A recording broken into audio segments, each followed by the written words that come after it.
সম্প্রতি ম্যানেজমেন্টের মাধ্যমে বেক্সিমকো ইন্ডাস্ট্রিয়াল পার্কের 12টি ফ্যাক্টরিতে লেঅফ ঘোষণা করেছেন কর্তৃপক্ষ।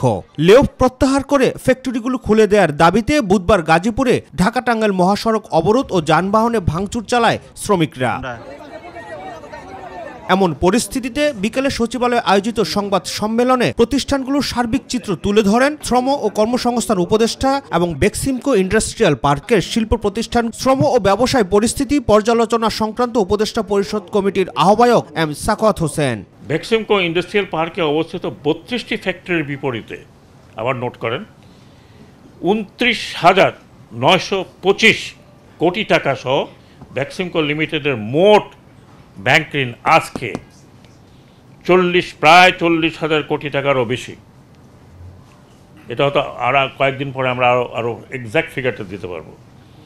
এর মধ্যে শুধুমাত্র জনতা ব্যাংকের পাওনা 23,285.42 কোটি টাকা, হাজার কোটি টাকা।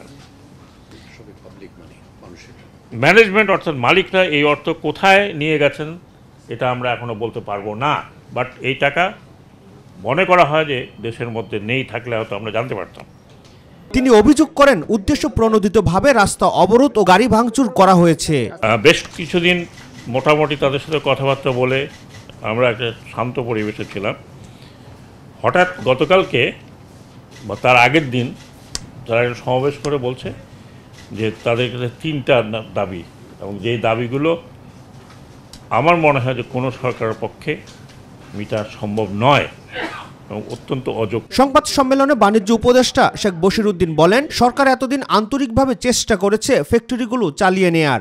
বেক্সিমকোতে 40,000 শ্রমিক বলা হচ্ছে, আমাদের একটা প্রাথমিক তদন্তে আমরা প্রায় 40% লোকের কোনো বাস্তবতা পাইনি। সো আমরা এটা একদম একেবারেই প্রাথমিক।